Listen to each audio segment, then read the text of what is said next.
padroeiro ou de uma padroeira, nós podemos dizer que é um tempo forte de evangelização, como também um tempo forte de oração.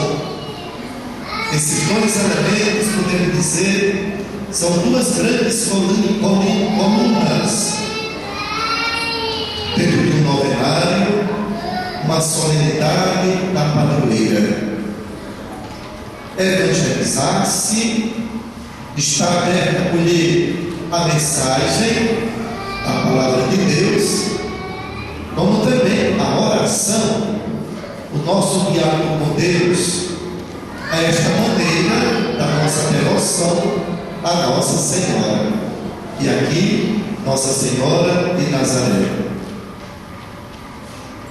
Nós estamos nos encontrando, participando da ceia do Senhor, e o grande instrumento da nossa fé, o grande instrumento da nossa missão, não pode ser outro a não ser a palavra.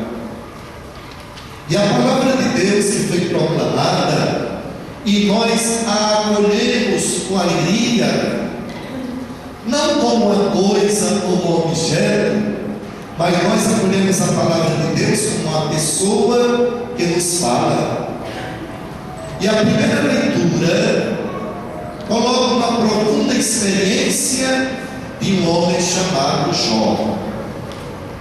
Os amigos, os que se diziam amigos de Jó, estão dizendo a ele que Jó está sofrendo porque ele é pecador, as consequências do pecado. O trecho de hoje, a primeira leitura, coloca muito bem. Jó sofre, mas Jó, ao mesmo tempo, ele tem uma grande esperança. Ele tem uma certeza profunda que o Deus dele não está morto, mas é um Deus vivo, é um Deus em ação.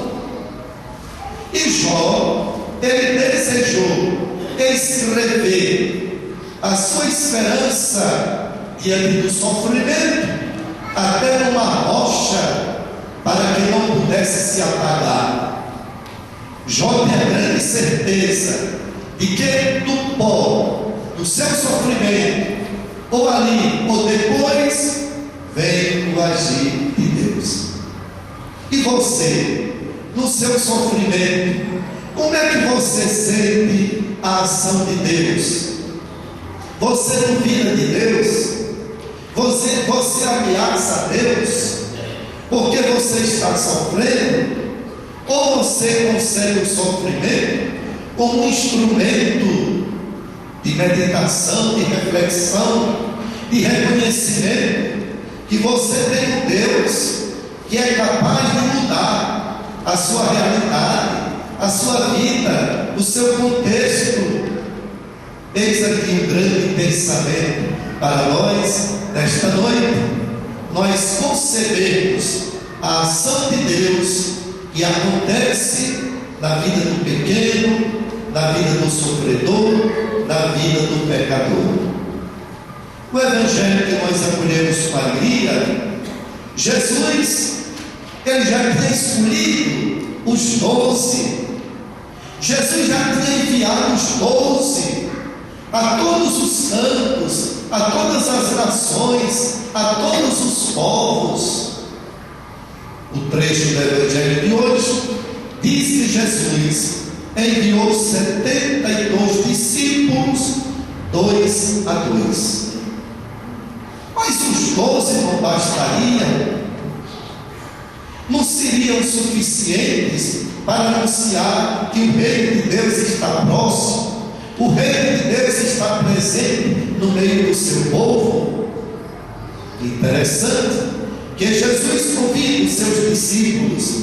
Gente, Jesus está aqui, falando conosco, no meio de nós. Eis o grande sinal revelador da sua presença em nosso meio. E Jesus, ele pede, não somente ontem, mas ele pede hoje, que estamos caminhando, fazendo esse caminho, esse itinerário da novena de Nossa Senhora de Nazaré.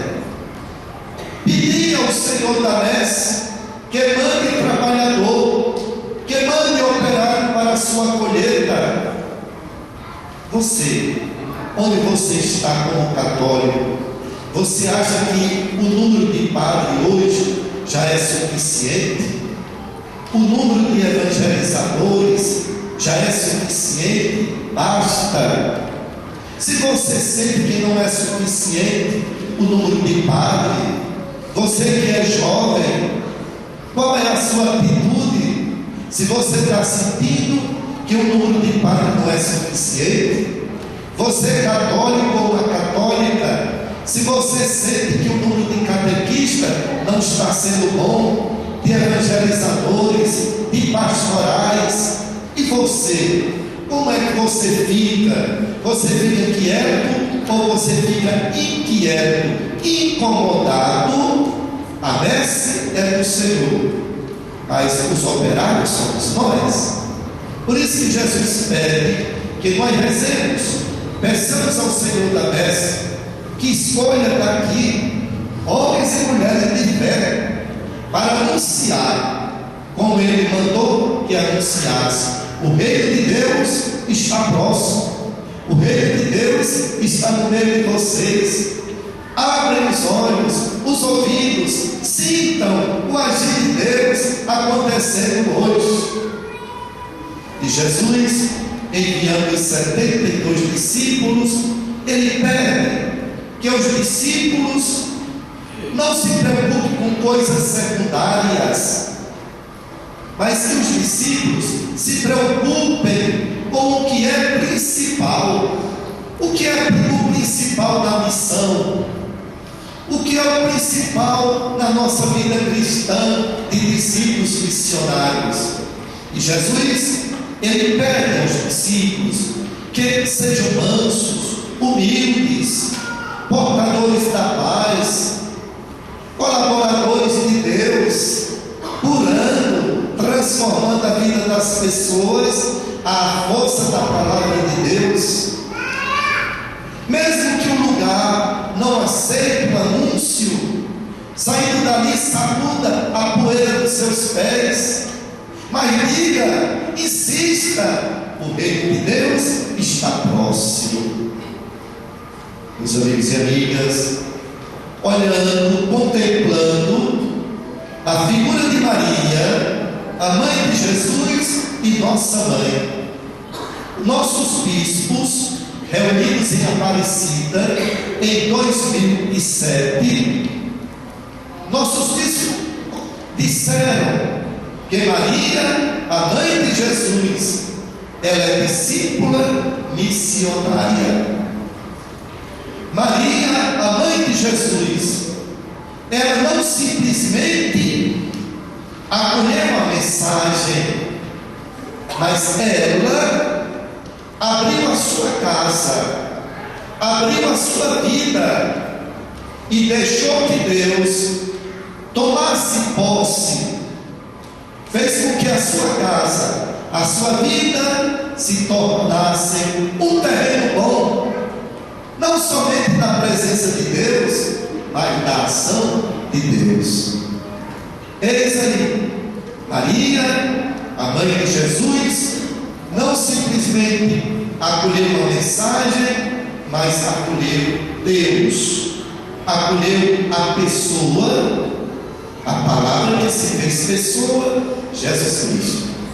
É discípula, ela ia aprendendo no filho, no caminhar do dia a dia com o filho. Maria se tornava discípula e aguardando tudo aquilo no seu coração. Ela ia acompanhando o itinerário, o caminho do filho, o sofrimento, crucifixão. E ela ia guardando como discípula tudo aquilo na sua casa, na sua vida, no seu coração, na sua mente. Maria missionária. Gente, que disposição hoje nós temos de católicos, de nós sermos servidores, de nós sermos colaboradores de Deus, de nós sairmos de nós mesmos, diante de uma sociedade que nós estamos vivendo, individualista, de acúmulo de coisas. Qual é a nossa iniciativa de sairmos de nós mesmos e nós nos sentirmos no amadurecimento da nossa fé, da nossa vida cristã, que o Senhor nos chama e nos envia como missionários dele, como portadores de uma boa notícia, como anunciadores do reino de Deus que está presente. Pois bem, nós estamos com alegria, como é impressionante, a gente comentando com o Padre Wilker ali na entrada da igreja, dia de semana, quanta gente aqui. Vocês não estão aqui à toa, vocês estão aqui por uma iniciativa de Deus, vocês estão aqui por uma devoção à Mãe de Jesus e nossa Mãe. E falando em devoção, nós podemos fazer um caminho muito bom. É rica a devoção. Quantas comunidades, quantas paróquias surgem de uma devoção simples, humilde a Nossa Senhora. É bonito, faz bem a devoção, mas podemos penetrar profundamente na devoção a Nossa Senhora, Mãe de Jesus e nossa Mãe, fazendo com que nós possamos conhecer melhor a Mãe. E nós temos fontes maravilhosas de nós conhecermos profundamente. Haja visto, a palavra de Deus, principalmente no Evangelho de Lucas, coloca para nós quantos traços de Maria, coloca para nós quantas características de Maria. Haja visto os ensinamentos da nossa igreja, nossos pastores, quantos documentos, quantos escritos maravilhosos de nossos pastores, nossa igreja, homens pensadores, estudiosos da Mariologia de Maria, que vai nos enriquecer. Que nós possamos, juntos como católicos, como cristãos, nos enriquecer com a devoção, mas ao mesmo tempo, nós como discípulos, aprender da figura, da atitude, da ação, disponibilidade, obediência de Maria, a Mãe de Jesus e nossa Mãe. Que a espiritualidade franciscana nos ajude também. Francisco de Assis, vocês já pensaram, mais de 1000 anos, quantos séculos, desde 1200 e pouco, que vem o conhecimento, a história, a ação de Francisco de Assis, e que riqueza para a nossa igreja. Quantas congregações, quantos grupos enriquecendo a evangelização da missão da igreja através dos séculos. Que Nossa Senhora de Nazaré possa nos acolher sempre como filhos e filhas, e quem sabe até sofredores, mas façamos do nosso sofrimento um grande instrumento de nós recebermos a ação de Deus, a atuação de Deus, a nossa intimidade com Deus. Que aqui a nossa paróquia Maria de Nazaré continue esta família paroquial, discípula, evangelizadora, para os tempos de hoje, para os apelos de hoje, para as transformações de hoje. Louvado seja nosso Senhor Jesus Cristo.